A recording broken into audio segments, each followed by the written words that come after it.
মেহরাজ এশার লাগেজের দিকে এগিয়ে যেতে যেতে বলে, শুধু লাগেজের কেন, তুমি বলতো, তোমার মনের তালাও আমি ভেঙে দিতে পারি। এশা ওর অগ্নি দৃষ্টিতে তাকায়। মেহরাজ এশার এই দৃষ্টি দেখে চুপচাপ লাগেজের সামনে বসে পড়ে। মেহরাজ লাগেজ খুঁটিয়ে খুঁটিয়ে দেখে বলে, এটা কাটার ছাড়া খোলা সম্ভব নয়, সকালেই খুলবো কাটার এনে। এশা মেহরাজের দিকে তাকিয়ে বলে, কাজের কোনো বাল তো পারিস না, সব পারিস শুধু শয়তানি। মেহরাজের কথায় বেশ চটেই যায় এবার।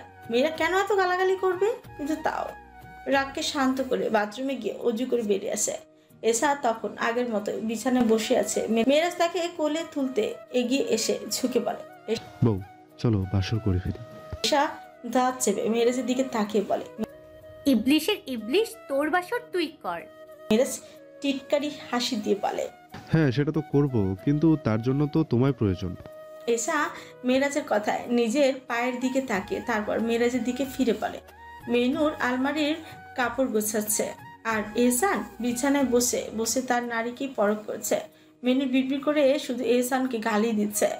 শয়তান লোক, খারাপ লোক, খবিশ লোক, একবার ঘরে এলেই সারা ঘর ছানা মাতা করে দেয়। মন তো চাচ্ছে এই কাপড়গুলো ওনার মুখে ছুঁড়ে ছুঁড়ে মারি, ফেরতে ফেরত। এহসান মেনুরকে বিড়বিড় করতে দেখে ওকে উদ্দেশ্য করেই বলে, কি রে কবুতরের বাচ্চা, কি বিড়বিড় করছিস? মেনুর বিরক্তি নিয়ে এহসানের দিকে তাকিয়ে বলে, ঘরের কি অবস্থা করেছেন, এসব এদিকে ওদিকে কাপড় সবসময় এমন করেন কেন? এহসান ভ্রু কুঁচকে বলে, বউ হস তুই আমার, আর আমার যেমন মন চাই তেমন ঘরকে অগোছালো করব। তুই আসিস তো গোছানোর জন্য। মেনু রাগে ফুঁসছে, এহসানের দিকে তাকায়, ফের নিজের কাজে মনোযোগ দিয়ে এহসানকে মনে মনে গালাগালি করতে থাকে। মেনুরকে রেগে যেতে দেখে এহসান চিৎকারি করে বলে, ওকে বউ, রাগ করো না, রাগলে তোমায় যে আমার বাচ্চার মা লাগে। এহসানের এমন লাইন ছাড়া উক্তি শুনে মেনুর রেগে ওর দিকে তাকিয়ে বলে, বন্ধ করবেন না আপনি? না, আমি গোছানো বন্ধ করে ঘুমিয়ে যাব। এহসান নিজের হাত মাথার পেছনে নিতে নিতে বলে, এত যে ঘুমানোর কথা বলছো, ঘুমাতে কি পারবে আজ আদৌ? কারণ তোমার স্বামী আজ পুরো স্বামী স্বামী ভাবে আছি। মেনুর এহসানের দিকে এক পলক তাকিয়ে বিছানার দিকে এগিয়ে আসে এবং এহসানের কিছু টি শার্ট এগিয়ে দিয়ে বলে, এত অকাজের কথা না বলে এই নিন টি শার্টগুলো ভালো করে ভাঁজ করুন, কাজের কাজ করুন। এহসান উঠে বসে নিজের টি শার্টগুলো ভাঁজ করতে করতে বলে, জানিস বউ, তোকে আজ পুরোপুরি বউ বউ লাগছে। মেনুর এহসানের দিকে এক পলক তাকিয়ে বিছানার দিকে এগিয়ে আসে আর এহসানের সামনে বসে সেই টি শার্টগুলো ভাঁজ করতে করতে বলে, আপনার দ্বারা কোনো কাজ হবে না, হবে শুধু অকাজ আর অকাজ।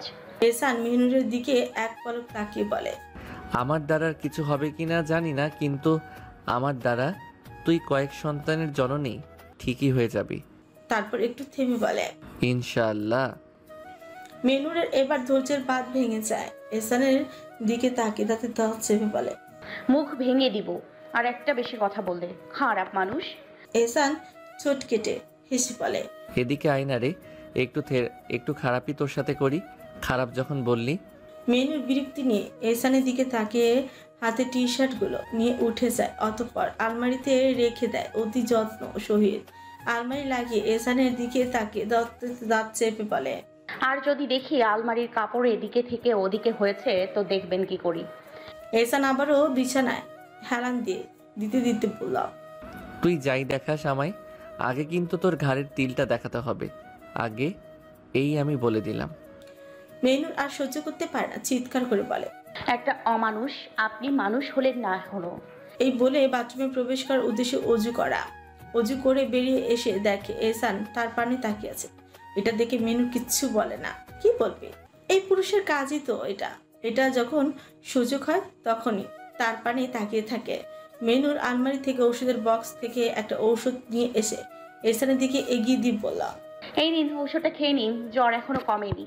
এই বলে এহসানের হাত টেনে নিয়ে এহসানের হাতের তালুর ঔষধটা দিয়ে পাশের টেবিল থেকে এক গ্লাস পানি নিয়ে এহসানের দিকে এগিয়ে দেয়।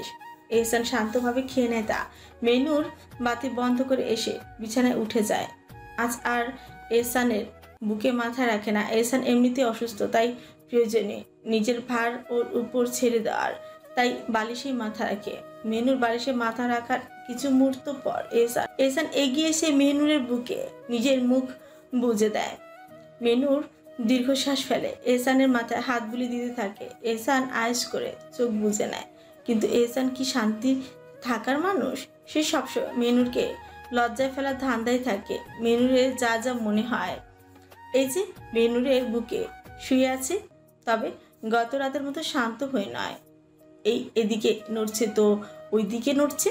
নিজের মুখ তুলে মেহনুরের থুতনিতে থাকা তিলে নিজের ঠোঁট ছোঁয়াচ্ছে। মেহনুরের গলায় নিজের মুখ গুজে দিচ্ছে, তো আবার বুকে, তো আবার কখনো কানের লতিতে নিজের ঠোঁট ডুবিয়ে দিচ্ছে। মেহনুর বিরক্ত হয়, রাগে ফেটে পড়ে বলে, আমি এখন কান্না করে দিব। এমন করছেন কেন? আপনার দাড়ি ত্বক স্পর্শ হলে খুব কষ্ট হয়, সরুন। এহসান মেহনুরের গলায় মুখ বুজে বলে, কাঁদলে কাঁদো, তোমার কান্না তীব্র থেকে তীব্র করে তুলবে, সমস্যা কি? তারপর একটু থেমে বলে। মেনুর এহসানের কথা বিরক্ত হয়ে যায়। যখন থেকে এসেছে এই পুরুষ, তখন থেকে যন্ত্রণা দিয়ে যাচ্ছে। সারাটা দিন কেটেছে ভাইয়ের চিন্তায়, আর রাত কাটবে এই পুরুষের যন্ত্রণায়। এসা ঘুমিয়ে আছে, ওর পাশে শুয়ে আছে মিহিরাজ। যদিও এসা ঘুমানোর আগে সে সোফাতেই ছিল, কিন্তু এশাকে ঘুমোতে দেখে এক লাফে চলে এসেছে বিছানায়। এশাকে খুঁটিয়ে খুঁটিয়ে দেখছে মিহিরাজ। এশার পরনের শাড়ি এলোমেলো হয়ে আছে, ওর শরীরের স্পষ্ট দেখতে পাচ্ছে মেহরাজ। মেহরাজ এক দৃষ্টিতে তাকিয়ে আছে এশার পানে, শুধু তাকিয়ে আছে। তার জীবনে কোনো নারীর আগমন ছিল না, এই নারী প্রথম। তার সেই নারী তার বেগম। তাকে অনেকেই পছন্দ করতো। দেশের বাইরে যাওয়ার পর কত নারীর থেকে সে যে প্রেমের প্রস্তাব পেয়েছে তা নিজেরও জানা নেই, কিন্তু এসবে সে পাত্তা দেয়নি। সে নিজের পড়াশোনা আর ল্যাব নিয়ে পড়েছিল, আর সফল হয়েছে, যেন পরিশ্রম করেছে যেমন।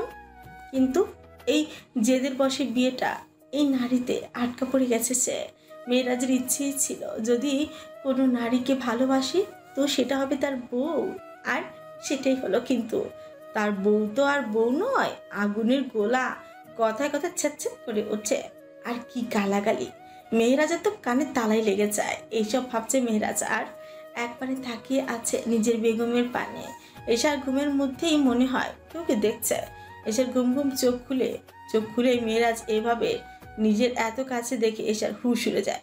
এশার চিৎকার করে বলে ওঠে, এ কুত্তা, তুই এখানে কি করছিস? মেহরাজ মুচকি হেসে এশার গায়ে হাত দিয়ে পালে।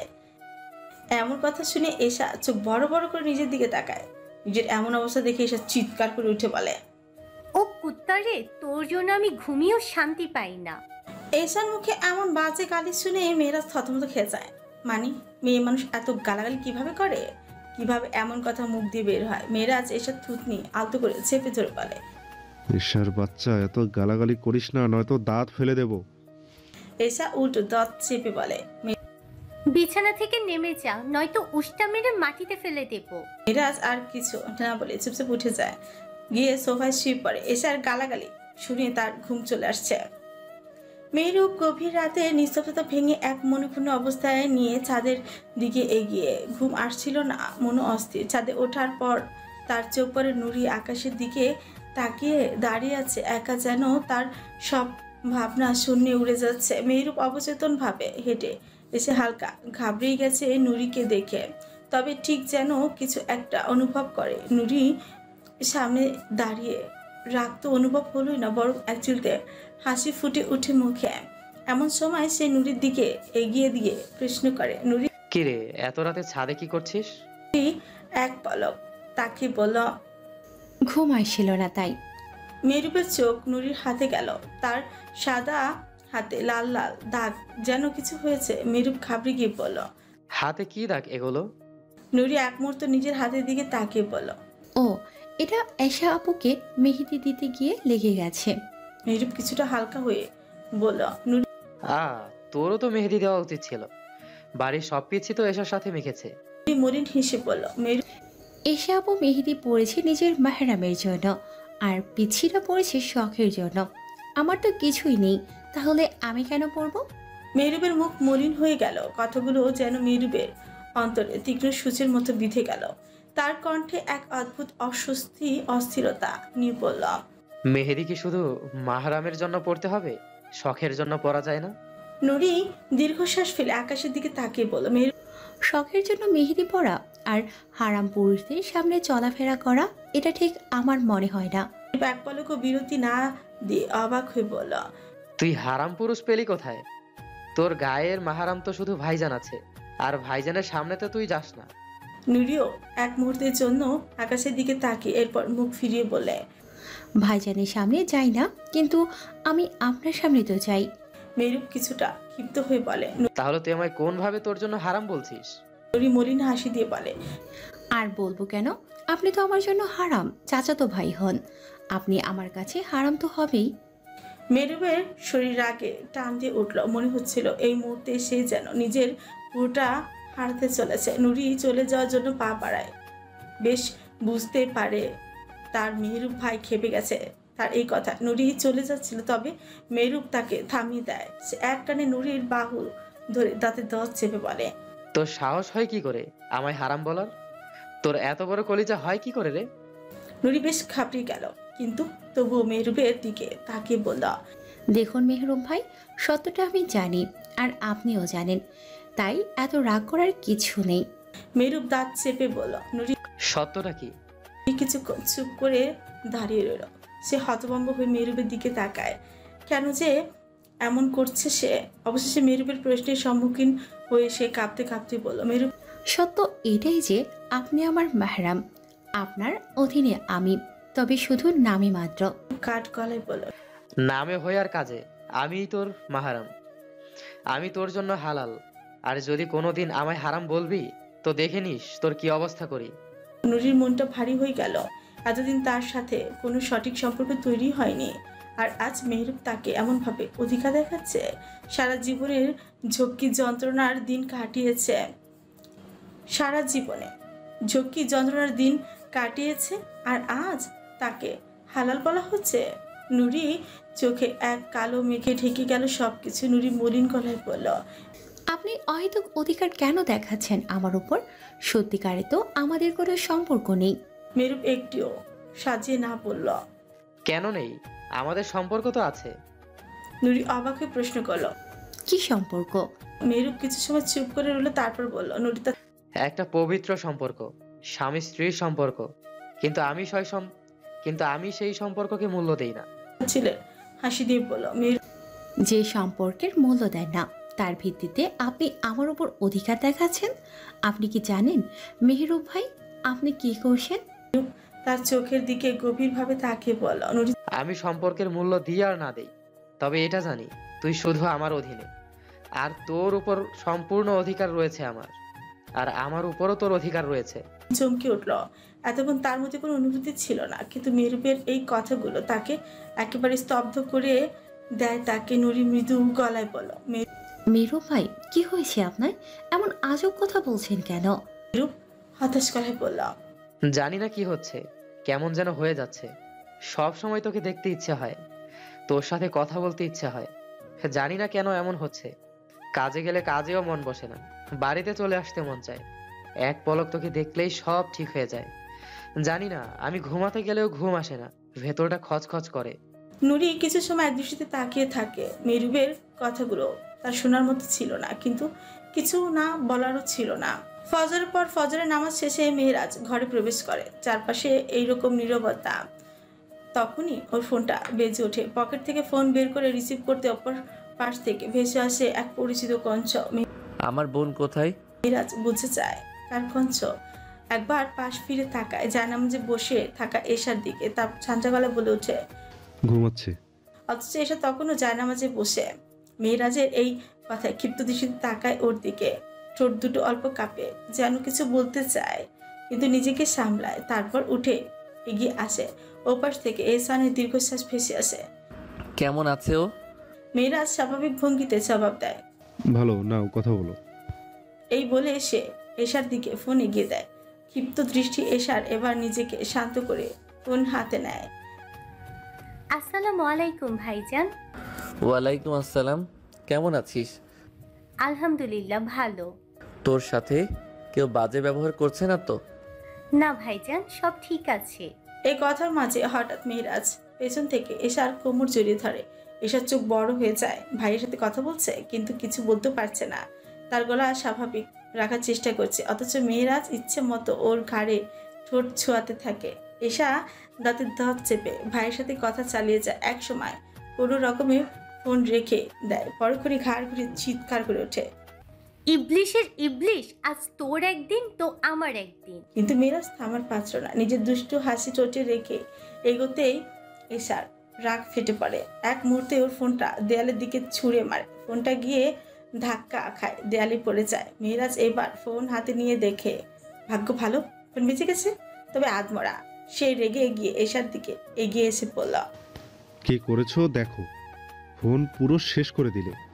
এসা দাঁত চেপে বলে, এই ফোনেই তো তুই আমার ছবি তুলেছিলি, তাই ভেঙে দিলাম। তুই এমন করলি কেন যখন আমি কথা বলছিলাম? মেহেরাজ ঠোঁট বাঁকিয়ে বলে, এই ছবির জন্য যদি ফোন ভাঙো, মনে রেখো এখন থেকে দিনে 7 বার করে ওই ছবি আমি দেখব। এসার চোখ বড় করে তৎছিল ভঙ্গিতে বলে। মেহেরাজ ফোন তো নাই, কি দিয়ে দেখবি? মাথা দিয়ে? এবার মুচকে এসে টেবিল থেকে ল্যাপটপ এনে বিছানায় রাখে। এসার হাত ধরে বসায়, ল্যাপটপটা অন করে ছবি দেখিয়ে বলে, বউ, তুমি কি আমায় বলদ ভেবেছো? এই ছবি আমি আগলে রেখেছি, তুমি সরাসরি দেখতে দিবে না তো কি হয়েছে, স্ক্রিনে দেখে নেব। এসা হুড়মুড় করে ল্যাপটপ হাতে নিতে চাইল। মেহেরাজ ওর হাত চেপে ধরে, তারপর কপালে কয়েকবার ঠোঁট ছুঁয়ে দেয়। ধীর কঞ্চে বলে, বউ মানুষ তুমি, তোমার এই ছ্যাঁত ছ্যাঁত করা মানায় না। তোমার মানায় শুধু ভালোবাসা দেওয়া আর নেওয়ায়। বলতে বলতেই নিজের ঠোঁট রেখে দেয় এসার গালের এক পাশ জুড়ে। এসার ইচ্ছে করছে কয়েকটি গালি দিতে, কিন্তু ঠোঁট থেকে কোনো শব্দ বের হয় না। মেহেরাজের এই স্পর্শে যেন অবশ হয়ে গেছে সমস্ত শরীর। ফজর নামাজ শেষে বাগানে হাঁটছে মেহনুর আর আস্তে আস্তে তেলাওয়াত করছে আপন মনে। এহসান ঘুমিয়ে আছে। নামাজ পড়ে সাধারণত ঘুমায় না সে, কিন্তু আজ বেশ ক্লান্ত লাগছে নিজেকে, তাই গা এলিয়ে দিয়েছে বিছানায়। মেহনুরকে একবার বলেছিল, আমার বুকে ঘুমাতে। কিন্তু মেহনুর এত প্রেম হজম হয় না, সে উচ্ছ্বাদ করে উঠে বলেছিল, নিজের রহমতের বাতাস পাবেন না, সঙ্গে আমায়ও পেতে না দেওয়ার ধান্দা করেছেন। এহসান এতে আর কিছু বলে না। দীর্ঘশ্বাস ফেলে নিজেই বেগম ছাড়ে ঘুমিয়ে পড়ে। মেহনুর অনেকক্ষণ হাঁটাহাঁটি করে ঘরে প্রবেশ করে, গিয়ে দেখে এহসান বেদম ঘুমিয়ে তলে আছে। মেহনুর ধীর পায়ে বিছানা দিকে এগিয়ে যায়, তারপর চোখে তাকিয়ে থাকে এহসানের পানে। কত সুন্দর মনে হয় এই ঘুমন্ত মুখের এহসানকে, অথচ বাস্তবতা ভিন্ন। এই পুরুষ হাঁটতে বসতে উঠতে মানুষ খুন করে, আর এই পুরুষকে ঘুমন্ত অবস্থা কতটা নিষ্পাপ লাগে। মন চায় কিছু মুহূর্ত তাকিয়ে থাকতে, কিন্তু আবার ভেতর থেকে প্রশ্ন আসে, মেহনুর, তুমি না তো ঘৃণা করো, তবে যাকে ঘৃণা করো তার পানে কি করে এত মায়া দৃষ্টিপাত করো? তোমার লজ্জা হয় না? এই খুনির মায়ায় জড়িয়ে যেতে না হয় তুমি বিবেক দিয়ে ভাবো, আবেগ দিয়ে নয়। ভালোবাসলেই মানুষ মানুষ হয় না। মেনুর ভেতরটা উথাল পাথাল হয়ে উঠছে এসব ভাবতে ভাবতেই। আর এক মুহূর্ত সেখানে দাঁড়িয়ে না থেকে তাড়াতাড়ি রান্নাঘরে চলে যায়। রান্নাঘরে সে রুটি বানানোর জন্য প্রস্তুতি নেয়। মেনু নাস্তা তৈরি করে ঘরে আসে, এসে দেখে এহসান এখনো ঘুমিয়ে। মেনুর চুপচাপ কাপড় নিয়ে গোসল করতে বাথরুমে প্রবেশ করে। এহসানের ঘুম ভেঙে যায়। ঘুম থেকে উঠে চারিদিকে তাকায়, কিন্তু না, কোথাও তার বেগম সাহেবা নেই। কিন্তু সে চিন্তিত হয় না। বাথরুম থেকে পানি পড়ার শব্দ আসছে দেখে বোঝা যায় হয়তো গোসল করছে। এহসান কিছু সময় বিছানায় বসে থাকে আর মেয়ে শুধু মেহনুরের কথাই ভেবে আপন মনে ঠোঁট কামড়ে হাসতে থাকে নির্বোধভাবে। মেহনুর গোসল সেরে বেরিয়ে আসে, পরনে তার নীল রঙের ট্রেপেস। মেহনুর বেরিয়ে আসতে এহসান ওর পানে তাকায়। সবসময়ের মতোই নিজের নারীর নজর কাড়া সৌন্দর্যে মুগ্ধ হয়ে উঠে এহসান। মেহনুর এহসানকে দেখে কিছু বলে না। নিজের হাতে থাকা কাপড় নিয়ে ঘর থেকে বের হতে নেয়, উদ্দেশ্য কাপড় মেলা। তখনই এহসান বিছানা থেকে উঠে নিজের লুঙ্গির ভাঁজ ঠিক করতে করতে মেহনুরের সামনে দাঁড়িয়ে বলে, কি রে কবুতরের বাচ্চা, রাতে তো আমি গোসল করার মতো কিছু করিনি তোর সাথে, তুই যে এখন এত সকালে গোসল করলি? মেহনুর কটমট করে তাকায় এহসানের পানে আর বলে, শুরু হয়ে গেছে খারাপই। এত খারাপ কেন আপনি? এই বলে মেহনুর এহসানকে পাশ কাটিয়ে চলে যায়। এহসান তাকে যেতে দেয়, না হলে কি মেহনুরের যাওয়ার তাকাত আছে কি আর। মেহনুর কাপড় মেলে দেয় উঠানোর রশিতে। মেনুর কাপড় মেলে ঘরের দিকে পা বাড়াতে দেখে এহসান মিসওয়াক করতে করতে বেরিয়ে আসছে।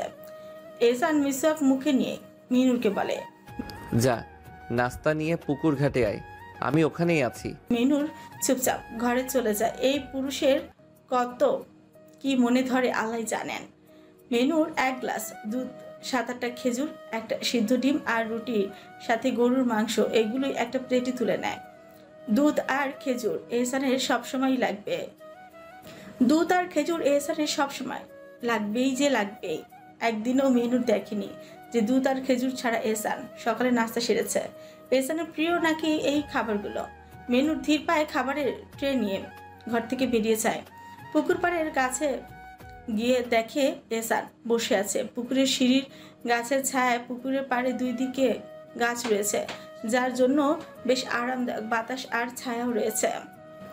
মেনুর এহসানের পাশে খাবারের ট্রে রেখে দেয় আর বলে, খেয়ে নিন নাকি মুখে তুলে দিব? এহসান মেনুরের দিকে তাকে মুচকি হেসে দিয়ে বলে, জানিস যখন খাইয়ে দিতে হবে তখন জিজ্ঞেস কেন করছিস? মেনুর দীর্ঘশ্বাস ফেলে এহসানের পাশে বসে বলে, আমি রুটি মুখে তুলে দিচ্ছি, আপনি দুধ আর খেজুরটা খেয়ে নিন। এহসান মেনুরের দিকে তাকে নিরলস হেসে বলে, তুই কিছু খেয়েছিস? মেনুর এহসানের হাত দুধের গ্লাসটি ধরিয়ে দিয়ে বলে, চা খেয়েছি। এহসান দুধের গ্লাসটি হাতে নিয়ে মেনুরের দিকে এগিয়ে দিয়ে বলে, নে একটু খেয়ে নে। ক্ষীণ শ্বাস ফেলে বলে এহসান। আরে না, এটো হয়ে যাবে তো। মৃদু হেসে বলে, তোর এটো খাবার আমার জন্য রহমতময়। মেনুর কিছু না বলে চুপচাপ বিসমিল্লাহ বলে 1 চুমুকে খেয়ে নেয়। এহসান মেনুর অর্ধ খাওয়া দুধটুকু ধীরে ধীরে বিসমিল্লাহ বলে 3 চুমুকে খেয়ে নেয়। অতঃপর কয়েকটি খেজুর মুখে তুলে দেয়। মেনুরও তার মুখে দুটো খায়। মেনুর এহসানের মুখে খাবার তুলে দিচ্ছে আর এহসান নীরবে বসে তা খাচ্ছে। মেনুর বেশ বুঝতে পারে এহসানের মন কোনো কারণে খারাপ, তবে তাও কিছু বলে না। এহসান হঠাৎই বলেছে, খাবার খেয়ে তৈরি হয়ে নিস, বাড়ি ফিরবো। মেনুর বেশ অবাক হয় এইটা শুনে। বেশ মন খারাপ হয় তার, কেননা এই কয়দিনে মন বসে গেছে এই ছোট্ট বাড়িতে, তার এই ছোট্ট পুকুর ঘাটে ছোট্ট ঘরে। মেনুর মন ক্ষুণ্ণ হয়ে যেতে দেখে এহসান প্রশ্ন করে, মেনু কি হলো, এমন করছিস কেন? নির্লিপ্ত কণ্ঠে বলে, মায়া জড়িয়ে গেছে, বেশ কয়েকদিন থেকেছি তো, তাই কেমন যেন খারাপ লাগছে। এহসান মলিন হেসে বলে, বারে মাত্র কয়দিন এই ঘরের মায়ে জড়িয়ে গেলি, অথচ এই আমার আর মায়ায় জড়ালি না। এহসানের এমন কথা মেনুরের বুকে গিয়ে তীরের মতো বিঁধে। মেনুর অসহায় গলায় বলে, এইভাবে বলছেন কেন? আমার কষ্ট হয় তো। এহসান মৃদু হেসে বলে, কেন কষ্ট হয় কেন? আপনি আমার উপর রেগে এই কথাগুলো বলছেন। এহসান হেসে বলে, তুমি আমার প্রাণপ্রিয় নারী, তোমার উপর রাগ অভিমান আমার মানায় না, তোমার উপর শুধু আমার ভালোবাসাটাই মানায়। মেনুর শান্ত গলায় বলে। তাহলে কেন এমন আঘাত দিয়ে কথা বললেন? এহসান মেনুরের গালে হাত রেখে বলে, আঘাত পেয়েছো আমার কথায়? মেনুর মাথা নাড়িয়ে বলে। এহসান মেনুরের দিকে নিজের মুখ এগিয়ে নিয়ে মেনুরের কপালে বার কয়েক ঠোঁট চুপিয়ে দেয়। মেনুর চোখ বুজে নেয় আবেশে। এহসান মেনুরের কোল থেকে প্লেটটা সরিয়ে অন্যদিকে রেখে মেনুরের গালে নিজের হাত আলতো করে রেখে বলে, একটা প্রশ্ন করি? মেনুর উত্তর দেয় না, নিরলস চোখে তাকিয়ে থাকে এহসানের পানে। এহসান বুঝে যায় মেনুর প্রশ্ন করতে বলছে। এহসান মেনুরকে বলে, ঘৃণা করো আমায় আগের মতো? মেনুর এহসানের এমন প্রশ্নে শুধু তাকিয়ে থাকে তার পানে। কিছু মুহূর্ত চুপ থাকার পর অস্থির গলায় বলে, হয়তো না, কারণ আপনার প্রতি আমার ঘৃণা আসে না। আপনার ঘৃণা করতে চাই কিন্তু পারি না। আপনার প্রতি প্রতিটি ঘৃণা নিমিষেই ঘৃণা মায়ায় পরিণত হয়ে যায়। কেন জানি কি হয়ে গেছে আমার, আমি পারি না আপনার ঘৃণা করতে। এহসান এক দৃষ্টিতে তাকিয়ে নিজের নারীর কথা শুনছে। মেনুর কিছু মুহূর্ত চুপ থেকে ফের বলে, জানেন, আপনার বুকে যখন মাথা রাখি তখন আপনার প্রতি আমার সব ঘৃণা মায়ায় পরিণত হয়ে ওঠে। একক্ষিন্ন অনুভূতির জন্ম দেয়। মনে হয় সব ভুলে যাই। আপনার পাপ, আপনার নিকৃষ্টতা এখন কেন জানি তুচ্ছ মনে হয়। সব কিছু গুলিয়ে যায় আমার। আমি নিজের মনের অবস্থা নিজে বুঝে উঠতে পারছি না। কেন হচ্ছে এগুলো আমার সাথে? আমি তো এসব চাই না। মেনুর এক নাগারে নিজের মনে চেপে থাকা সব কথা বলে দেয় এহসানকে। এহসান স্তব্ধ হয়ে গেছে। তার নারীর তার প্রতি অনুভূতি প্রকাশে ভালোবাসুক না বাসুক ঘৃণা তো করে না।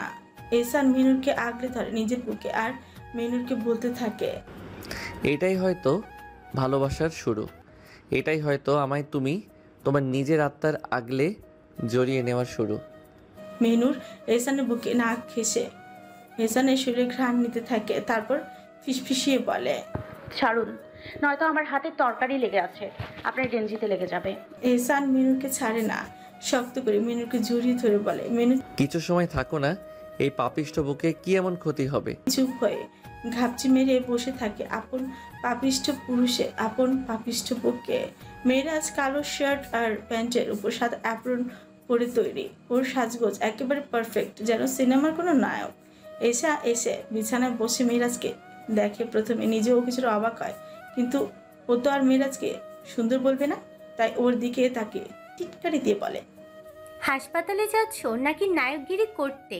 এত নায়ক সেজে গেলে নার্স আর ইয়াং ডাক্তারনিরা তো তোমার সাথে বাড়ি চলে আসবে। মেয়েরাজ একটু হাসলো, তারপর ঠোঁট পাকিয়ে বলল, তুমি কি আমার উপর ফিদা হয়ে গেছো? তোমার কথাবার্তা শুনে তো তাই মনে হচ্ছে। এসে আফ্রি কুচকে বিরক্তির স্বরে বলল, নিজের মুখ আয়নায় দেখেছিস? একদম বানরের মতো, তোর উপর ফিদা। আমার ঠ্যাংও হবে না। মেয়েরাজ হতাশে মাথা নাড়ল, আমার জীবনে এত অসভ্য মেয়ে দেখিনি। আল্লাহ, তুমি মাফ করো।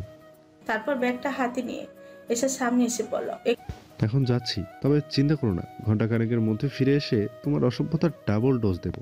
এই কথা বলে মেয়েরাজ ঘর থেকে বেরিয়ে গেল। এসে কিছুক্ষণ চুপচাপ দাঁড়িয়ে রইল, যেন কিছু ভাবছে। তারপর দ্রুত বেলকনিতে গিয়ে দেখলো মেয়েরাজ বাড়ির গেট পেরিয়ে চলে যাচ্ছে। এসা আর দেরি করলো না, তাড়াতাড়ি ঘর থেকে বেরিয়ে গেল নুরির খোঁজে। ভাগ্য ভালো, দরজা খুলতেই নুরির সামনে পড়ে গেল। নুরি, তুই একটা সাহায্য করবি? নুরি অবাক হয়ে বলল, এসা কেমন সাহায্য? ওর হাত ধরে টেনে ঘরে নিয়ে গেল। দরজা লাগিয়ে ফিসফিস করে বলল, তোর ভাইজান আমার কিছু বাজে ছবি তুলে রেখেছে ওর ল্যাপটপে, ওগুলো ডিলিট করতে হবে। তুই আমায় সাহায্য কর। নুরি হতভম্ব হয়ে গেল, চুপ বড় বড় করে বলল। গায়ে রদ বলতেও তো কিছু আছে, এসব কি বলছো তুমি? এসা হালকা হাসলো, তারপর ওর বাহুতে একটা হালকা থাপ্পড় মেরে বলল, নুরি আরে ধুর বেডি, তুই আমার ভাতিজি হোস, তোর সাথে নিজের সমস্যার কথা বললে গায়রত নষ্ট হবে না? কিছুক্ষণ ভাবলো, তারপর ধীরে ধীরে বলল, ঠিক আছে, কিন্তু এখানে আমি কি করব?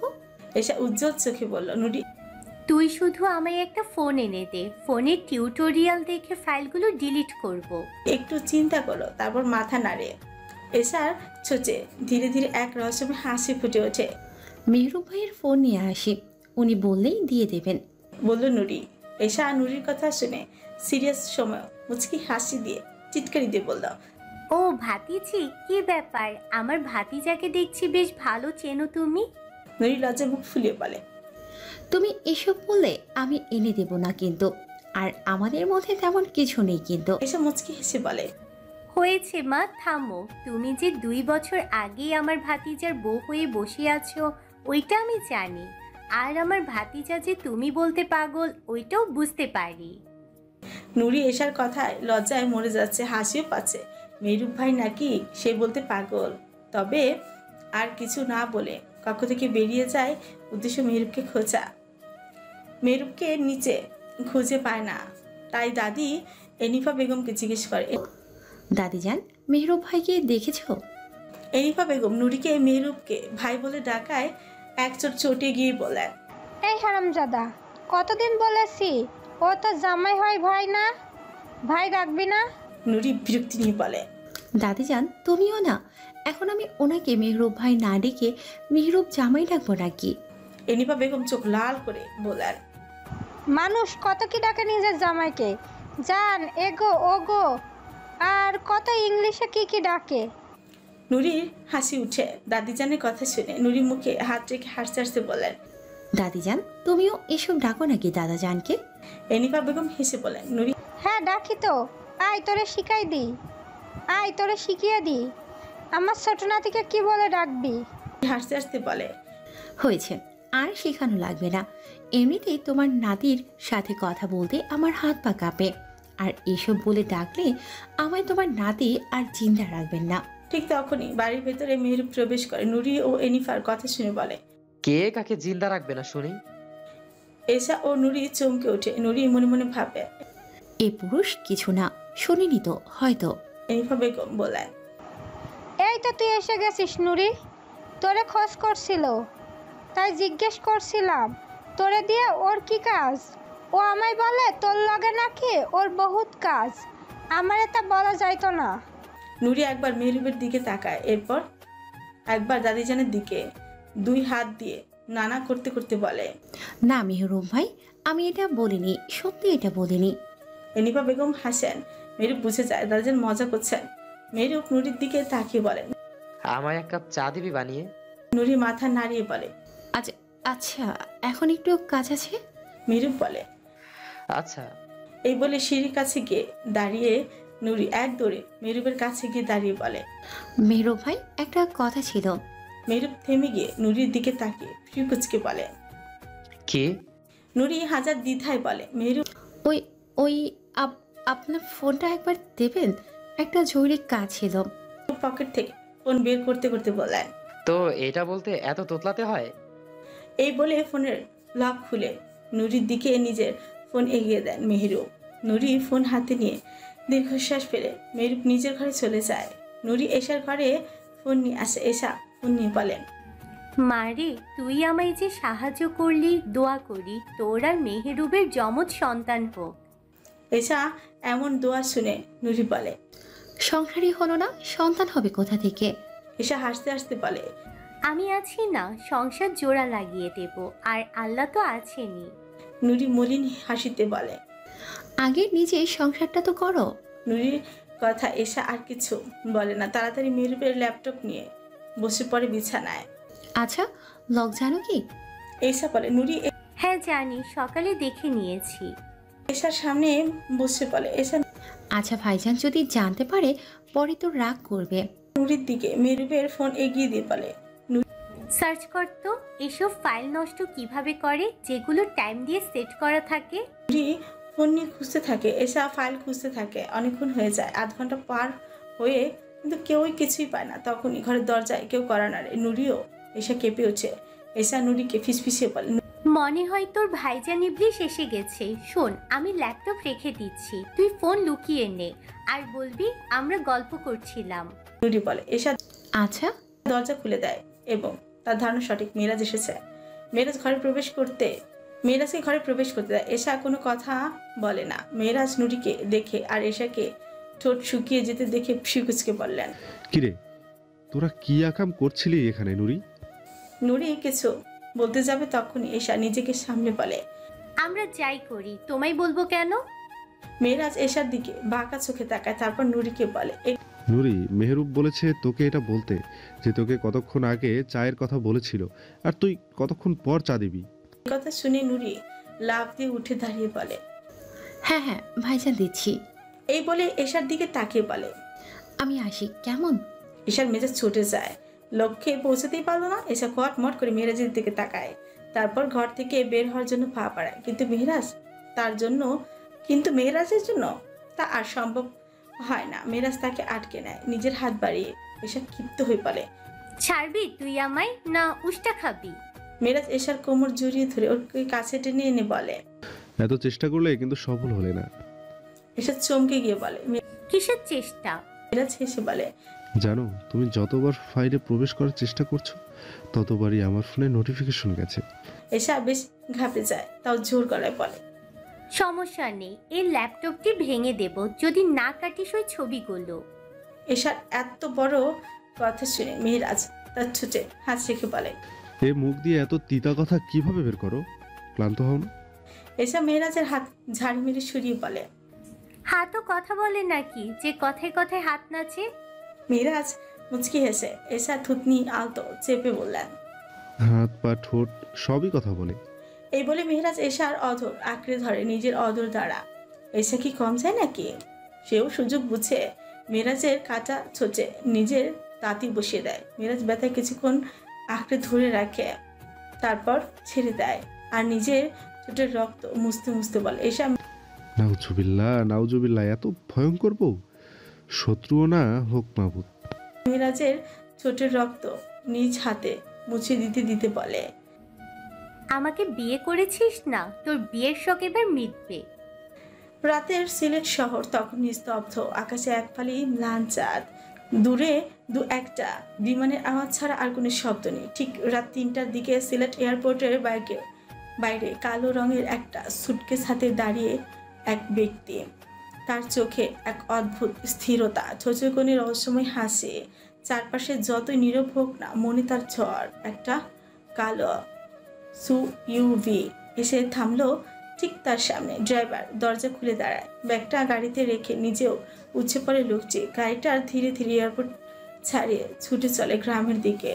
গাড়ির জানালার কাছ নামিয়ে দিয়ে ঠান্ডা হাওয়া গায়ে মেখে লোকটা চোখ মুছে তাকায় অন্ধকার গ্রাম বাংলার দিকে। ঠোঁটের কোণে আরো একটু বাঁকায়, গলা নরম কিন্তু কঠিন স্বরে ফিসফিস করে বলে ওঠে, অনেক হয়েছে লুকোচুরি খেলা, এবার শুরু হবে সামনাসামনি লড়াই। তালুকদাররা, আমি আসছি। গাড়ির গতির সাথে সাথে তার কণ্ঠ কঠিন হয়ে ওঠে। অতি শীঘ্রই হবে মুখোমুখি লড়াই। হয়তো তোরা মরবি, নয়তো আমরা, কিন্তু শেষবারের মতো এই খেলার পর আর কোনো পালানোর রাস্তা থাকবে না। রহস্যময় হাসিটা ঠোঁটের কোণে রেখে চোখ বন্ধ করে যেন মানুষ বটে আগত যুদ্ধের ছবি আঁকছে। অন্ধকার রাত, সিলেটের বাতাস, আর সামনে অপেক্ষামান এক উত্তাল অধ্যায়ের পূর্ব ঘোষণা যেন তার কথায় ভেসে বেড়ায়। কিরে, তোর দেখি তোর বাপের চেয়েও বড় কলিজা। কণ্ঠস্বরটা ভারী গভীর, তা ছিল আর রাগ মিশে আছে তাতে। তা চেয়ারের সাথে শক্ত করে বাঁধা এরিক আতঙ্কে ছটফট করছে, হাতের বাঁধন খুলতে মরিয়া হয়ে চেষ্টা চালাচ্ছে, কিন্তু কিছুতেই পারছে না। এহসান আবারও হুঙ্কার দিয়ে বলল, তোর বাপ চাচা এক জীবন আমার ভয়ে আপন দেশে পা রাখেনি, আর তুই কি না সিলেটেও ঢুকলি, গ্রামের মাটিতেও পা রাখলি। এহসান সামনের দিকে খানিকটা ঝুঁকে আসে, ঠোঁটের কোণে এক পাশে বিকৃত হাসি নিয়ে আবারও বলে, তোর কলিজা কি তোর কাপুরুষ বাপ চাচার থেকেও বড় নাকি? তারপর এহসান নিজেই মাথা নেড়ে বলে, হ্যাঁ, হয়তো বড় আছে, নয়তো তুই আমার সামনে দাঁড়াতে সাহস পেতি না। এরিক দ্রুত নিজের ভাবনা গুছিয়ে নিল। আতঙ্কে তার শরীর প্রতিটি কোষে শিহরণ তুললেও মুখে শান্ত থাকার চেষ্টা করলো। তোমার সাথে আমার কোনো ঝামেলা নেই, আমায় ছেড়ে দাও। আমি শুধু আমার দেশের বাড়ি দেখতে এসেছি। কতগুলো মুখে বললো, ভেতরে ভেতরে সে জানে কিছুই ঠিক হচ্ছে না, তার পরিকল্পনা ব্যর্থ হয়েছে।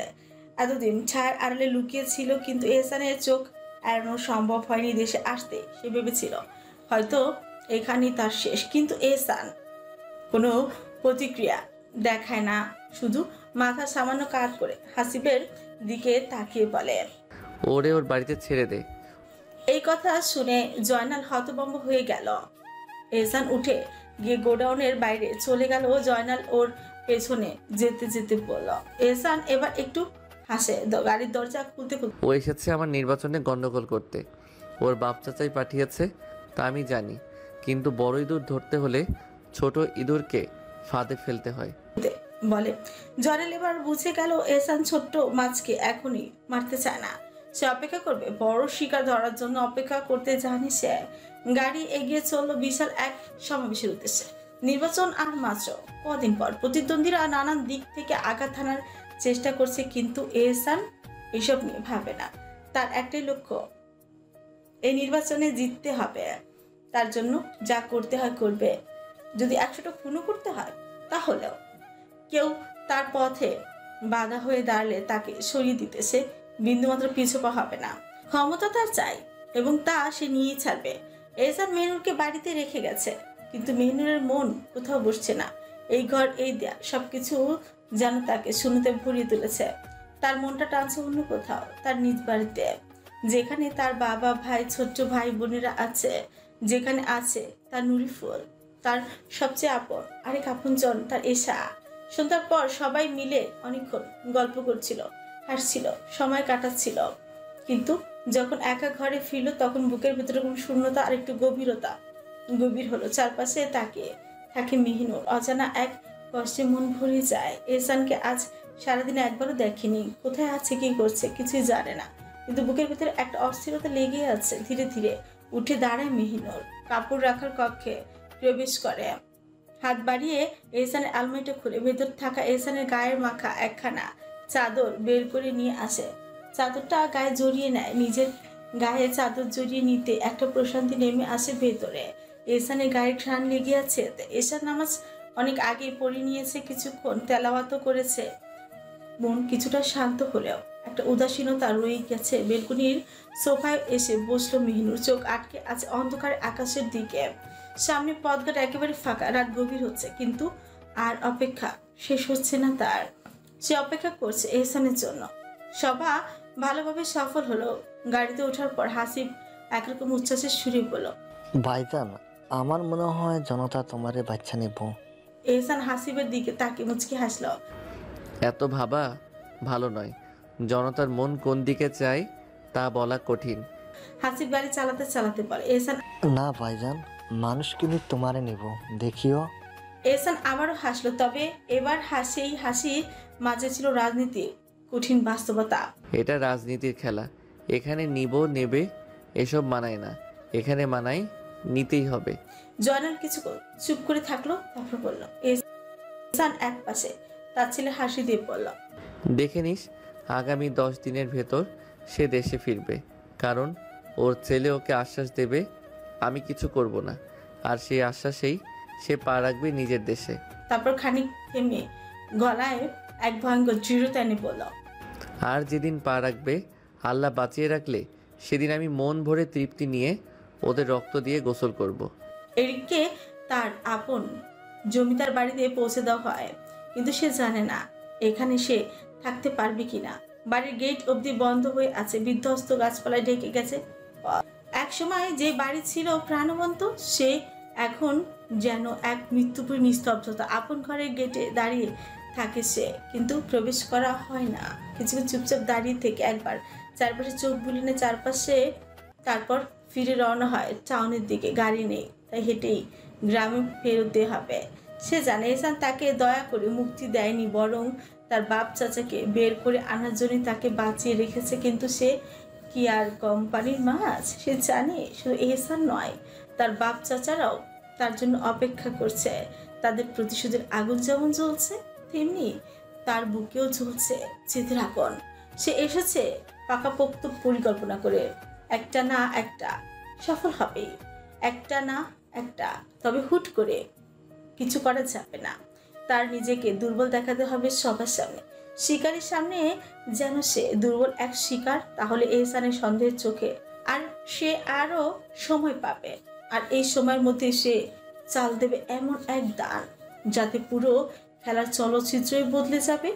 সে ধীরে ধীরে হাঁটতে থাকে, তার প্রতিটি পা পড়েছে এক নতুন যুদ্ধের দিকে। এদিকে ছোট তালুকদার বাড়িতে রাতের খাবার খাচ্ছে না সবাই। সব পুরুষের পাশে তার আপন বেগম দাঁড়িয়ে আছে, শুধু মেহরুবের পাশে নেই। এসা দাঁড়িয়ে আছে মেহরাজের পাশে। এতদিন না হয় মেহরাজ আর মেহরুব দুজনেই বেগম ছাড়া ছিলেন। এসা দাঁড়িয়ে আছে মেহরাজের পাশে। এতদিন না হয় মেহরাজ আর মেহরুব দুজনেই বেগম ছাড়া ছিলেন, কিন্তু এখন মেহরুব একা। আর মেনুর থাকলে তার বাবা আর ভাই দুজনকেই তিনি দেখে নিতেন। এখন মাঝার সাহেব নিজের মায়ের হাতে রান্না করা খাবার খান, আগে খেতেন মেয়ের হাতে, কিন্তু মেয়ে তো আর এখন নেই এখানে। আর মেহরুব তার একাই নিজে নিজে খেতে হয়। তৌফিক তালুকদার বিষয়টি লক্ষ্য করেন, তিনি বড় গলায় ডাক দেন নিজের মেয়েকে, নুরি আম্মা, এদিকে আসো তো। হঠাৎ তার ডাকে সবাই বেশ চমকে তাকান তার দিকে। বাবার ডাক শুনে নুরি মুহূর্তের মধ্যে হাজির হয়। নুরি টেবিলে থেকে বেশ খানিকটা দূরে দাঁড়িয়ে বলে, তো জি বলুন আব্বা। তৌফিক তালুকদার এক পলক মেহরুবের দিকে তাকিয়ে বলেন, নুরি, মেহেরুবের কিছু লাগবে কিনা দেখো। ওনার কথায় সবাই চমকে তাকান মেহরুব, তবে কেউ কিছু বলেন না। তৌফিক তালুকদার আবার আদেশের গলায় বলেন, এখন থেকে প্রতি অক্ত খাবারের সময় তোমার জন্য আমি মেহেরুরের পাশে দেখি। নুরি কিছু মুহূর্ত হতবাক হয়ে দাঁড়িয়ে থাকে, তারপর মাথা নাড়িয়ে বলেন, আচ্ছা আব্বা, আমি আপনার কথা রাখার সর্বোচ্চ চেষ্টা করব। মেহরুব মনে মনে বেশ খুশি হয়। এখন থেকে সে তার নুরি ফুলের হাতে রান্না খাবে। নুরি কাপা পায়ে এসে দাঁড়ায় মেহরুবের চেয়ারের পাশে। কেন জানি বেশ অস্বস্তি লাগছে তার। নুরি স্পষ্ট দেখতে পায় মেহরুব খাবার খাচ্ছে অনেক কষ্ট করে, বারবার হাতের ভাত মেখে রেখে দিচ্ছে, বুঝে যাচ্ছে সাহেব কোনো অকাজ করতে গিয়ে হাত কেটে ফেলেছে, হয়তো বেশি কেটেছে, তাই এত কষ্ট হচ্ছে। ইস, যদি তাকে মুখে তুলে দিতে পারতাম তবে হয়তো ভালো হতো। নুরি মেহরুবের হাতের দিকে তাকে এসব ভাবছে, তখনই ওর চাচা সাইফুল সাহেব বলেন, নুরি, একটা কাজ কর, তুই যদি পারিস তাহলে মেহরুবের মুখে খাবার তুলে দে। যে তোর খাবারের সময় পাশে দাঁড়ানোর দায়িত্ব নিলি। আসলে আজ সকালে ফ্যাক্টরিতে কাজ করতে গিয়ে বেশ খানিকটা কেটে গেছে ওর হাত। মেরুপ থতমত খেয়ে যায় চাচার এমন কথায়। নুরিও বেশ ঘাবড়ে যায়। মনে মনে তো এটাই চেয়েছিল, তাই বলে তো তাড়াতাড়ি বাস্তব হয়ে যাবে। নুরি মাথা নাড়িয়ে উত্তর দেয়। এই বলে রান্নাঘরের দিকে যায়। নিজে হাত ধুয়ে একটা বাড়িতে মেহরুবের হাত ধোয়ার জন্য পানি নিয়ে আসে। এদিকে এসা মেয়েরাজকে ভালোভাবে খাবার তুলে দিচ্ছে। মেয়েরাজ তো ভেবেছিল এখানেও গালাগালি করবে, কিন্তু আল্লাহর কি এক দয়া ঢুকেছে এশার ভিতরে। সে আজ মেয়েরাজকে বেশ সম্মানই দিচ্ছে। মেয়েরাজ মনে মনে ভাবছে, সমস্যা কি? সবার সামনে সম্মান দিচ্ছে, ঘরে গিয়ে লাথিও যদি মেরে দেয় তাতেই আলহামদুলিল্লাহ। নুরি এক বাটিতে পানি নিয়ে এসে মেহরুবের পাশে চেয়ারে আলগা করে বসে। তারপর মেহরুবকে উদ্দেশ্য করে বলে, আচ্ছা, হাতটা ধুয়ে নিন, আমি খাইয়ে দেব। নুরি বেশ লজ্জা লাগছে, কারণ পরে না তার দাদা যান আর দাদি যান তাকে নিয়ে মজা করে, আর এসা তো করবেই। তার চাচিরও বেশ মজার মানুষ, ঠিকই তাকে নিয়ে হাসাহাসি করবে। মেহরুব এক পলক তাকায় নুরির দিকে, তারপর বাটিতে হাত জুবিয়ে দেয়। মেহরুবের হাত ধোয়া হলে শেষ হলে নুরি টেবিলের উপর বাটি রেখে নিজেই হাত দিয়ে মেহরুবের হাত আলতো করে ধরে। তারপর ধীরে কণ্ঠে বলে, দাঁড়ান, পানি তুলে দিই হাতে, তাহলে আর বেশি কষ্ট হবে না। এই বলে নিজের পরনের থাকা নরম কাপড়ের তৈরি নামাজের হিজাব দিয়ে আলতো করে অতি যত্ন সহকারে মেহরুবের হাত মুছে দিতে থাকে। বাপ চাচার সামনে এইসব করতে বেশ লজ্জায় লাগছে তার, কিন্তু এটা তো তার বাপ চাচারই আদেশ। হাত মুছে দিয়ে নুরি মেহরুবের প্লেট নিজের হাতেই তুলে নেয়। মেহরুব কিছুটা ওর দিকে ঘুরে যায়। নুরি নরম হাতে যত্ন সহকারে আপন পুরুষের মুখে খাবারই তুলে দেয়। মেহরুব চোখ বন্ধ করে নেয়। আজ কয়েক মাস পর কারো হাতে খাবার খেল। আগে সবসময় মেহনুর ওকে খাইয়ে দিত, কারণ ওর হাত পা সবসময় এদিক ওদিক কাটা ছেড়াই থাকতো। কিন্তু এখন তো বুনও নেই, তাই কেউ মুখে তুলে খাবার খাওয়ায় না, তাই কেউ মুখে তুলে দেয় না খাবার। আজ এতদিন পর কেউ মুখে তুলে দিল, তাও এত যত্নে। আর আজ যে দিল সে তো তারই আপন বেগম। বেশ ভালোই লাগছে মেহরুবের বিষয়টি। এদিকে মেয়েরাজের খাওয়া শেষ। সে উঠে এসে ওর হাত মুছতে মুছতে তার কানে কানে ফিসফিসে বলে, বউ, তাড়াতাড়ি ঘরে এসো এই মুহূর্তেই, নয়তো সবার সামনে ঘরে নিয়ে যাব। এশা সামনের দিকে তাকে দাঁতের দশ চেপে বলে, নিজে তো খেয়ে দিয়ে আরাম পেয়ে গেছিস, এখন কি আমি না খেয়ে থাকবো? মেয়েরাজ চারপাশে তাকে বাঁকা চোখে বলে, সরি, তাহলে খেয়েই আসো, বেশ এনার্জির প্রয়োজন হবে। এই বলে মেহরাজ এশার ওড়না ছেড়ে দিয়ে উপরের দিকে চলে যায়। এশার আগে দাঁত চেপে মেহরাজের যাওয়ার পানে এক পলক তাকিয়ে তার খাবারের প্লেট নিয়ে রান্নাঘরে যায়। নুরি মেহরুবকে খাওয়াতে খাওয়াতে এক পলক ওদের দিকে তাকায়, তারপর মুচকি হেসে উঠছে। মেহরুব এক দৃষ্টিতে তাকায়, তার নুরি ফুলের সেই মনোমুগ্ধকর হাসি দেখতে পায়। মেয়েটা যেমন সুন্দর তেমনি সুন্দর তার প্রতিটি আচরণ, তেমন সুন্দর তার হাসি। মানুষ সব দিক দিয়ে এত স্মুথ হয় কি করে, এটাই মেহরুব খুঁজে পায় না। তার মতো শ্যাম্য বর্ণের পুরুষের কপালে এত সুন্দর মেয়ে লেখা আছে, এটা ভাবতেই অদ্ভুত লাগে মেহরুবের। নুরিকে মেহরুব আলগোছে বলে, এভাবে হাসিস না, তোর এই হাসি আমার আত্মা অব্দি উথাল করে দেয়। মেহরুবের এমন কথায় নুরির মুখ সাথে সাথে শুকনো হয়ে আসে। অবাক হয়ে সে প্রশ্ন করে, আমি হাসলাম আমার মুখ দিয়ে, সেটা আপনার আত্মায় যাবে কি করে? মেহরুব মৃদু হেসে বলে, বোকা নুরি ফুল, তুই এসব বুঝবি না। নুরি ফুল ঠিক কত বছর পর নুরির মেহরুব ভাই তাকে এই নামে ডাকলো তা তার মনে নেই। সে ছোটবেলায় মেহরুব তাকে নুরি ফুল বলে ডাকতো, কিন্তু বড় হওয়ার পর কখনো ডাকেনি। আজ প্রথম নুরি মেহরুবের মুখে খাবার তুলে দিতে দিতে বলল, মেহরুব ভাই, আবার ডাকবেন নো। আবেগের কারণে নুরি নিজের মনের আবদার সামনাসামনি প্রকাশ পেয়ে যাচ্ছিল। তবে যখন বুঝে কি বলেছে তখনই মাঝপথে বন্ধ করে দেয়। মেহরুব মুচকি এসে বলে, ডাকবো, এখন থেকে সারা জীবন ডাকবো, নুরি ফুল বলেই ডাকবো। নুরি লজ্জায় পড়ে যায়, কি থেকে কি হচ্ছে। বেশ অবাক হয়ে যাচ্ছে সে মেহরুবের আচরণে। হয়তো তাহাজ্জুদের মোনাজাতে কান্না করা দোয়া কবুল হয়ে গেছে আল্লাহর দরবারে, তাই হয়তো তার মেহরুব ভাই তার প্রতি আসক্ত হয়ে যাচ্ছে। মেহরুবকে খাইয়ে নুরি মেহরুবের একটু খাবার অতি আবেশে মুখে তুলে নেয়, আর খাবার খায় না। যতটুকু ছিল ততটুকু উঠে যায়। মেহরুব যাওয়ার পর বাড়ির সব মহিলারাও টেবিলে বসে পড়েন। এসা ভেবেছিল হয়তো এই বাড়িতে মহিলারা তাকে কটু চোখে দেখবে, কিন্তু সে ভুল। তার নিজের বোনের মতোই আপন করে নিয়েছে তাকে সবাই। নুরি উঠে গিয়ে দেখে মেহরুব বসার ঘরের সোফায় বসে টিভিতে ইসলামী কি একটা হাদিস শুনছে। তাদের বাড়ির পিচ্ছিরা একটা কাজ নিয়ে পড়ে, সেটাই হলো কে কার থেকে বেশি হাদিস পারে, তার ব্যাখ্যা পারে, কে কোরআনের কোন আয়াত পারে বুঝিয়ে বলতে। এইসব প্রতিযোগিতা তাদের মধ্যে লেগেই থাকে। নুরি একটা মলম নিয়ে মেহরুবের সামনে যায়, তারপর মেহরুবকে মলমটা দিয়ে বলে, মেহরুব ভাই, এটা লাগিয়ে নিন, হাতে ব্যথা কমে যাবে। মেহরুব নুরির কথায় বিরক্ত নিয়ে বলে, আরে ধুর, এসব টুকটাক কাটার জন্য ঔষধ লাগাতে হয় নাকি? এমনি ঠিক হয়ে যাবে। নুরি জানে মেহরুব আস্ত একটা অলস লোক, নিজের বেলায় খুব অলস। এত ঝড়ঝাপটা নিজের উপর দিয়ে গেলেও কোনো অভিযোগ করে না, উল্টো এইসব কিছুই না বলে উড়িয়ে দেয় সব। নুরি মেহরুবের পাশে ওষুধটা রেখে যেতে যেতে বলে, আশা করি আমার কথাটি রাখবেন। মেহরুব এক পলক নুরির যাওয়ার পানে তাকে ওষুধটি নিজ হাতে লাগিয়ে নেয়। এদিকে এসা ঘরে এসে দেখে মেরাজ বিছানায় শুয়ে আছে। এইটা দেখেই তো ও ঠান্ডা মেজাজটি গরমই হয়ে যায়। এসা ক্ষিপ্ত হয়ে বিছানার দিকে এগিয়ে গিয়ে বলে, আমি কোথায় ঘুমাবো? মেরাজ নিজের হাত এলিয়ে দিয়ে এশাকে দেখিয়ে বলে, এখানে। এশা চোখ বন্ধ করে নিজের রাগ সামলাতে চেষ্টা করে বলে, আমি এখানে ঘুমাবো না। মেরাজ মুচকি হাসে বলে, সমস্যা নেই, তাহলে তুমি বিছানায় ঘুমিয়ে যাও, আর আমি তোমার বুকে মাথা রেখে ঘুমিয়ে যাব। সেদিন রিসোর্টে যেভাবে ঘুমিয়েছিলাম হবে তো বউ? এশা মেরাজের দিকে তাকিয়ে বলে, বাবা মেহেরাজ, বেশি উড়িস না। আজ কিন্তু আমার পায়ে জুতো আছে, তাই একটা বাড়িও মাটিতে পড়বে না। বাবা কথা শুনে মেরাজ বেশ রাগ হয়। মেরাজ এক লাফ দিয়ে উঠে এশার দিকে তাকিয়ে বলে, ঈশ্বর বাচ্চা, চুপচাপ এসে ঘুমিয়ে যা, নয়তো বিয়ের দিন রাতে যে কাজ অসম্পূর্ণ রেখেছি তা ঠায় ঠায় পূর্ণ করব। এশা কি এসবে ভয় পড়বে? এশা উল্টো বিছানায় দুই হাঁটু দিয়ে ভর করে বসে মেরাজের কলার টেনে ধরে তাকে তহচেপে বলে, যে হাত দিয়ে ছুবি সে হাতই কেটে রেখে দিব, ভুলে যাস না আমি এশা তালুকদার। মেরাজ তো এবার মোক্ষম সুযোগই পায়।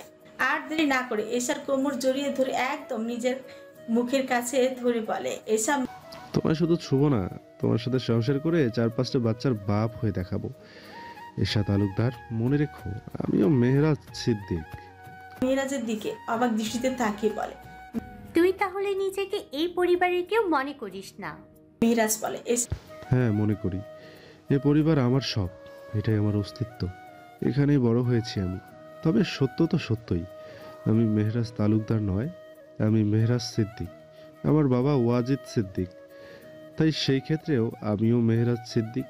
মেরাজের হাতের বাঁধন থেকে বেরিয়ে আসতে অনেক নড়াচড়া করে, কিন্তু মেহরাজ ওকে আরো শক্ত করে আঁকড়ে ধরে রাখে। এসাইতে চোখ রাঙিয়ে বলে, মেহেরাজ ছাড় বলছি, নয়তো উষ্টা খাবি কিন্তু এখন।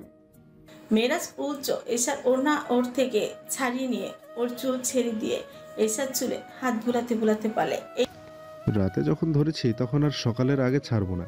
এই বলে মেরাজ এসাকে নিয়ে বিছানায় পড়ে, আর এসা পেছনে থেকে শক্ত করে জড়িয়ে ধরে এসার খোলা চুলে মুখ গুজে দেয়।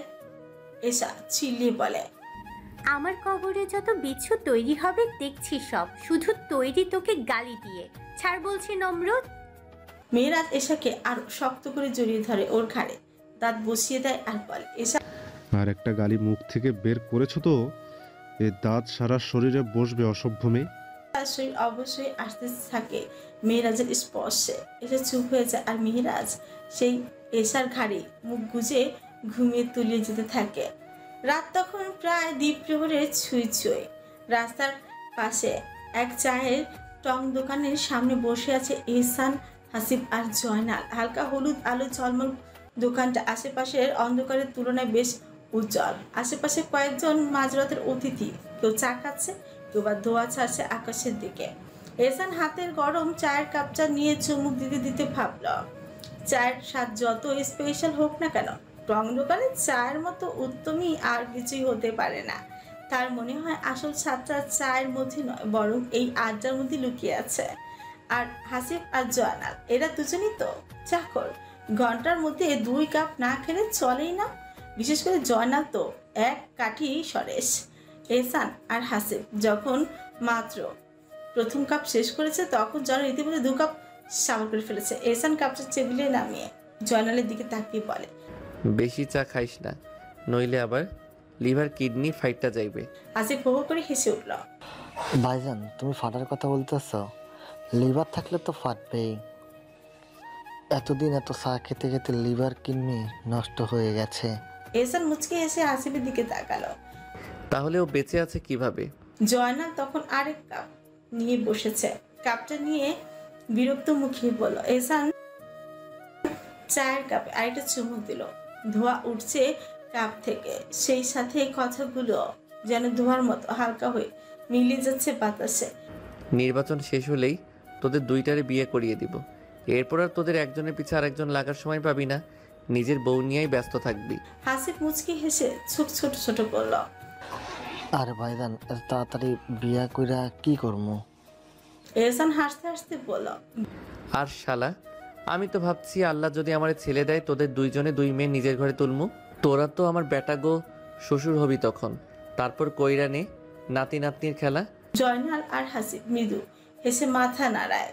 এহসান এই কথাটা প্রায় বলে, যদি আল্লাহ তাকে 2টা ছেলে দেন তাহলে হাসিবের 1 মেয়ে আর জয়নালের 1 মেয়ে নিজের ছেলের জন্য বউ করে নিয়ে আসবেন। কথাটা বলার সময় ওর চোখে এক ধরনের স্বপ্নের আলো খেলে যায়। একটা বড় পরিবার, সবাই একসাথে, হাসি খুশি একটা জীবন। রাতের নীরবতা ধীরে ধীরে আরো গভীরতা হতে থাকে। চায়ের ধোঁয়া মিলিয়ে যায় বাতাসে, কিন্তু আড্ডার উষ্ণতা থেকে যায় ঠিক আগের মতোই। অনেকক্ষণ 3 ভাই মিলে আড্ডা দিয়ে এবার বাড়ির পথে পা বাড়ায় এহসান। রাস্তা নিস্তব্ধ, শহরের ব্যস্ততা অনেক আগেই ঘুমিয়ে পড়েছে। আকাশের চাঁদের আলো ছড়িয়ে আছে, কিন্তু এহসানের মন অন্য কোথাও। অন্যদিকে মেনুর বিকেলে বসে অপেক্ষা করতে করতে ক্লান্ত হয়ে গেছে। রাত 10:30 থেকে বসে আছে, এখন বাজে 12টা। এহসানের আসার কোনো খবর নেই, তাই অজু করে এসে কোরআন তেলাওয়াত শুরু করেছে। পবিত্র আয়াতের প্রতিটি শব্দ তার হৃদয় প্রশান্তি ছড়িয়ে দেয়, কিন্তু অপেক্ষার এক ধরনের উদ্বেগ যেন তাকে ছাড়তে চায় না। হঠাৎ বাইরে গাড়ির শব্দ কানে এলো। কোরআনের খাতা বন্ধ করে উঠে দাঁড়ায় মেহনুর। গেটের দিকে তাকিয়ে দেখে এহসান। তার স্পন্দন একটু বেরিয়ে যায়, দ্রুত পা চালিয়ে সিঁড়ি বেয়ে নিচে নামে। সদর দরজা খুলে দেয়। দরজা কড়া নাড়ার আগে দরজা খুলে যায়, আর এহসান বুঝে যায় এটাই তার আপন বেগমী। একটু মুচকে এসে তাকায় মেহনুরের দিকে। মেহনুরের শীতল দৃষ্টিতে তাকিয়ে থাকে, যেন অভিমান লুকোনো সেই চোখের পাতায়। পরনে কালো নামাজের লম্বা হিজাব হাঁটু নিচ পর্যন্ত ছড়িয়ে পড়েছে। এহসানের চোখ আটকে যায়। এই নারী কবুতরের বাচ্চার মতো নিষ্পাপ, অথচ কি রহস্যময় এক সৌন্দর্য। মেনুর চোখ নামে নিচু কঞ্চে পড়ে। এহসান আসসালামু আলাইকুম হাসি মুখে জবাব দেয়। ওয়ালাইকুম আসসালাম ওয়া রাহমাতুল্লাহ। তারপর কিছু না বলে বাইরে দাঁড়িয়ে থাকে, বুকের 2 হাত ভাঁজ করে। ক্লান্ত শরীর, চোখে তৃষ্ণাতুর দৃষ্টি। সারাদিন এই মুখটা দেখেনি, এখন মনে হচ্ছে চিরকাল শুধু এই মুখখানার দিকে তাকিয়ে থাকতে। মেনুর বিরক্ত চোখে তাকায়। ভেতরে আসবেন নাকি বাকিরা তো বাইরেই থাকবেন? এহসান হালকা হেসে গা এলিয়ে দিয়ে ভেতরে প্রবেশ করে। মেনুর দরজা বন্ধ করতে হঠাৎ এহসান তাকে শক্ত করে জড়িয়ে ধরে। মেনুর কিছুটা বিস্মিত হয়, কিন্তু আজ প্রথমবার নিজ ইচ্ছা আলতো করে হাত রাখে এহসানের পিছে। এহসান মেনুরকে আরো শক্ত করে চেপে ধরে, গভীর গলা ফিসফিস করে, তোমার এই নরম শরীরটা যতক্ষণ আমার বুকে লেপ্টে থাকে ততক্ষণই আমার দেহে প্রাণ থাকে। তারপর আস্তে করে মেনুরকে আলগা করে তার মুখে হাত রেখে মেনুর অপলক দৃষ্টিতে তাকিয়ে থাকে। এসব করতে ক্লান্ত লাগে না? এহসান মৃদু শব্দে, তোমার ন্যায় তাকালে আমার সব ক্লান্তি প্রশান্তিতে পরিণত হয়। মৃদু হেসে বলে। এরপর আর কিছু না বলে মেনুরের ঠোঁটে নিজের ঠোঁট ডুবিয়ে দেয়। মেনুরের ভেতরটা দুরু দুরু করছে। এটা তাদের ঘর নয়, যদি কেউ দেখে ফেলে, কিন্তু বাধা দেওয়ার কথা মনে আসলেও দেয় না। শুধু চোখ বন্ধ করে অনুভব করে এহসানের উষ্ণতা। কিছুক্ষণ পর এহসান ধীরে ধীরে তাকে ছেড়ে দেয়। মেনুরের লজ্জার মুখ আরো লাল হয়ে যায়। এহসান প্রশান্ত দৃষ্টিতে তাকিয়ে থাকে। আপনি হাত মুখ ধুয়ে আসুন, আমি খাবার দিচ্ছি। এহসান হাসি মুখে মাথা নাড়ে। মেনুরের কপালে আলতো করে ঠোঁট ছুঁয়ে ঘরের দিকে চলে যায়। মেনু রান্নাঘরের দিকে এগিয়ে যায়, মনে এক অদ্ভুত প্রশান্তি নিয়ে। রাতের ছাদের 2টি নীরব প্রতিচ্ছবি। রাত গভীর, আকাশে অসংখ্য তারা জ্বলজ্বল করছে। এহসান আর মেনু ছাদে দাঁড়িয়ে আছে। মেনুর এক দৃষ্টিতে চাঁদের দিকে তাকিয়ে আছে, আর এহসান তাকিয়ে আছে মেহিনুরের দিকে। তার কাছে ভয়ঙ্কর সুন্দর বলতে একটা জিনিসই তার নারী। তার জন্য আকাশের সৌন্দর্যের কোনো মূল্য নেই। সে তার নারীকে এর চেয়ে বেশি সুন্দর ঘেরা মনে করে। কিছুক্ষণ চুপ থাকার পর মেনুর ধীর কণ্ঠে বলে, কিছু প্রশ্নের উত্তর দেবেন? এহসান গভীর গলা জিজ্ঞেস করে। কেমন প্রশ্ন? মেনুর দীর্ঘশ্বাস ফেলে। আপনাকে আপন করার কথা ভাবলেই কিছু প্রশ্ন আমার সামনে এসে দাঁড়ায়। এহসান একটু অন্যমনস্ক হয়ে যায়। কি সেগুলো? মেনুর আকাশ থেকে দৃষ্টি সরিয়ে এহসানের পানে তাকায়। আমার বাপ চাচাকে আপনি এত ঘৃণা করেন কেন? আমি জানি তারা ভুল করেছে, কিন্তু আসল সত্যটা কি? এহসান চোখ নামিয়ে নেয়, গভীর শ্বাস নেয়। মেনু থাক, প্রয়োজন নেই এসব জানার। শুনলে ঠিক থাকতে পারবে না। মলিন হাসে। এহসান সত্য কখনো চাপা থাকে না, আমি যেভাবেই হোক জানবই। তাই আপনার মুখ থেকেই শুনতে চাই, বলুন না দয়া করে। তিক্ত হেসে বলে। মেনু সত্যি শুনতে চাও? মাথা নাড়ে। হ্যাঁ, শুনবো। এহসান আরেকবার তিক্তভাবে হাসে, তারপর গভীর কণ্ঠে বলা শুরু করে।